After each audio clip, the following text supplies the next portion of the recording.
Maliit pero wag ismurin. Oh! Wow, ganun pala kalakas magat. Just enough to crunch an insect. Sa itsura pa lang, kahawig nito ang sinaunang dinosaur. Pati na rin mga dragon.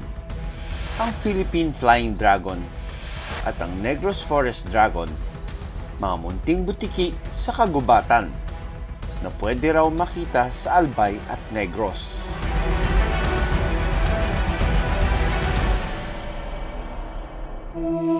Ang lugar na ito, sagana sa puno. Ang sarap huminga. Dito napiling maglaro ng isang Philippine Flying Dragon. Nakasampa ito sa sanga ng puno na tila bumubuelo. Makikitang nakabuka ang kanyang madilaw na patari o balat na pwedeng mapahaba. Ang lakas nito, idinaan sa push-up. Paraan niya ito para makahanap ng kapareha. Mas makulay ang mga lalaking Philippine Flying Dragon kumpara sa mga babae. Attractive ang pagiging makulay nito. Push-up pa lang, may nakapansin na sa angas ng munting dragon. May sumusulyap sa kanya ng tingin. Sagalin nitong magtago, halos naging kakulay nito ang sanga. Ilang saglit lang, ginagaya na nito ang paggalaw at pagpapakita ng tulak ng naunang flying dragon. Pero hindi sa lahat ng oras ay naghahanap ito ng kapareha. Kung minsan, paraan nila ito para bakuran ang kanilang teritoryo. Lalo na't solitary animal ang mga lalaking flying dragon. Sa Negros, kaya nitong umakyat ng mabilis sa mga puno para makatakas sa kalaban.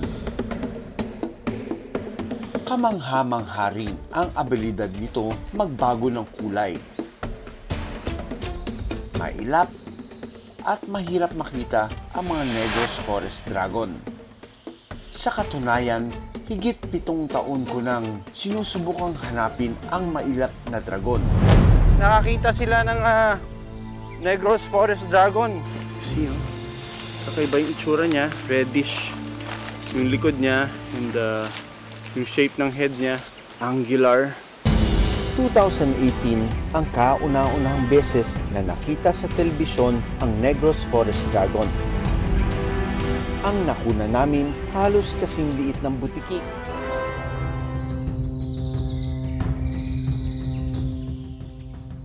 Kasama ang forest guide na si Romel. Alam daw niya kung saan naglalagi ang mga forest dragon. Sa wakas, it's the season kung saan nangingitlog daw sila, hatching, mahirap sila makita. Arboreal o sa puno naninirahan ang mga ito. Tagal na natin naglalakad, wala pa tayong nakikita. Pero dito usually nakakita si Romel ng mga forest dragons. Matapos ang isang oras na paglalakad,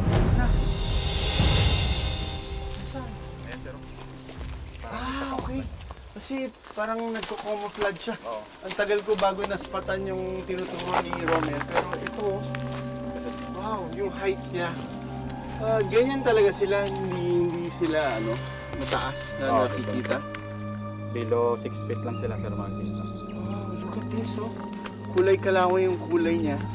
Halos kakulay niya yung puno.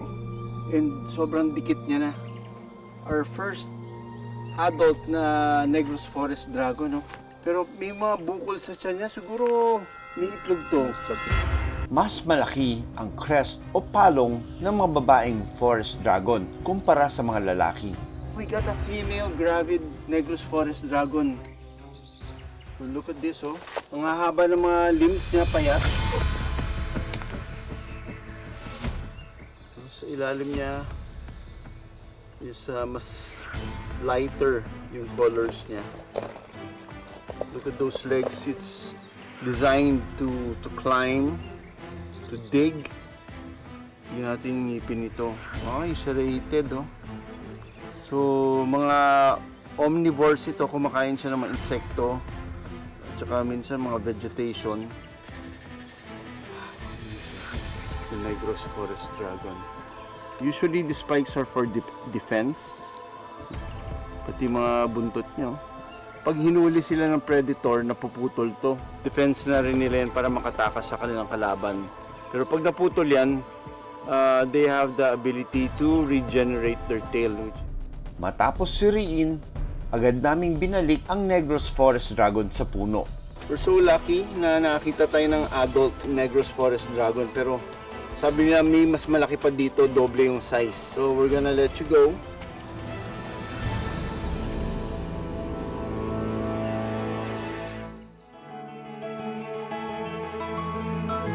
Ang Negros Forest Dragon ay isang cold-blooded animal.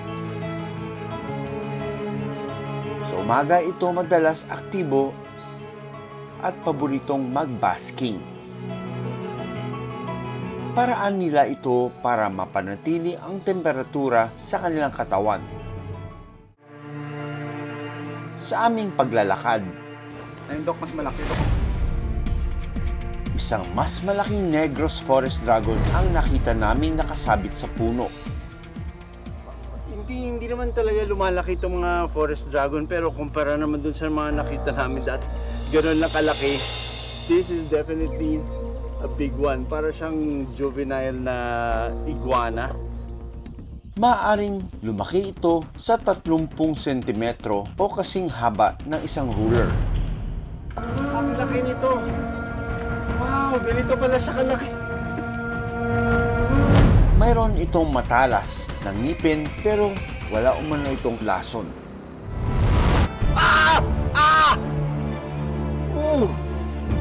Wow, ganun pala kalakas mga gat. Just enough to crunch an insect. And that is their natural defense, you know. Grabe yung ating adrenaline nung nakakita tayo ng Negros Forest Dragon, ano. Napaka-unique ng endemic lizard na ito, ng Negros. Ito yung mga tinatawag na yung pillars ng hemipenis niya. So definitely this is a male. Yan ang mga characteristics ng mga lizards. An adult male forest dragon would reach about 13 3/4 ang length. Kung ginagamit nila ito pang balance. So it's time to let you go. Sorry to bother you.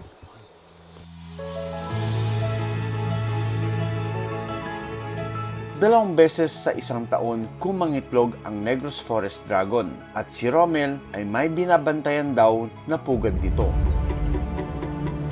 Nakalibing talaga sa lupa. Libing na. Doon sila mangitlog? Oo. Pero ba't dyan sila nangitlog sa daanan? Oo, daanan. Sa gitna ng daan lagi, sir. Maraming beses na kami nakita na sa gitna ng daan talaga sila, ano. Oh, yun. Mukhang elongated yung itlog niya. Parang mga mapipisa na. Tignan natin, ha? Yun. Klaro siya. Ibig sabihin walang laman ito. Ito yung mga napisa na. Looks like mga ano pa lang, mga bugok din ito. Hindi nag-hatch itong isang to. Pero wala pang amoy.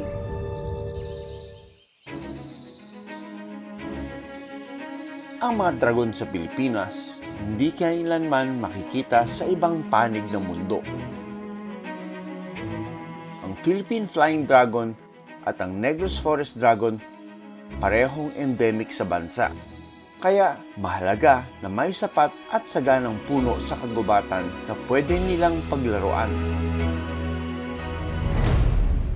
Maraming salamat sa panonood ng Born to be Wild.